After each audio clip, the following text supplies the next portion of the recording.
Есть элементарный наговор по...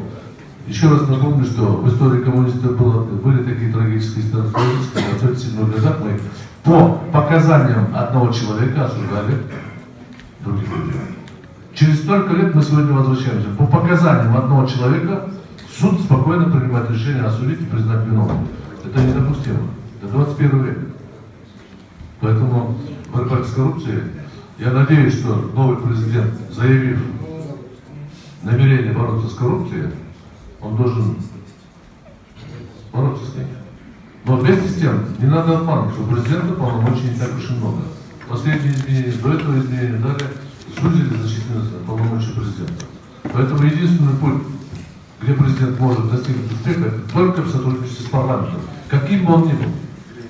Потому что конституционный орган есть конституционный орган. Какие бы ни были депутаты, но это конституционный орган. И поверьте мне, как депутат с многолетним стажем, что при смене правительства обычно симпатии депутата тоже меняются. Это надо использовать, это надо во благо государства использовать. Что большинство депутатов очень сильно обеспокоены. Они не могут выступить с микрофоном, как я, сказать открыто кто-то. Стесняются. А попустом ты где? Что ты песня, куда соответственно хочешь, да? Поэтому сейчас уникальная ситуация, когда президент вместе с парламентом может выстроить законное правовое государство и пресечь факты коррупции. Здесь я открыто скажу, на исполнительную власть я не рассчитываю, потому что, к сожалению, они все участвовали в этой схеме.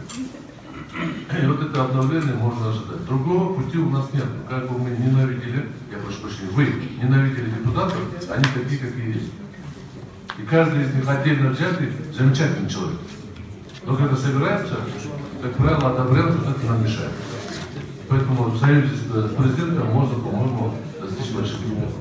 И самое главное, если президент избавится от хуже прошлого, он пойдет в тюрьму. Если он будет опутан в прошлом, он останется таким же, как и был до сих пор. Спасибо за внимание.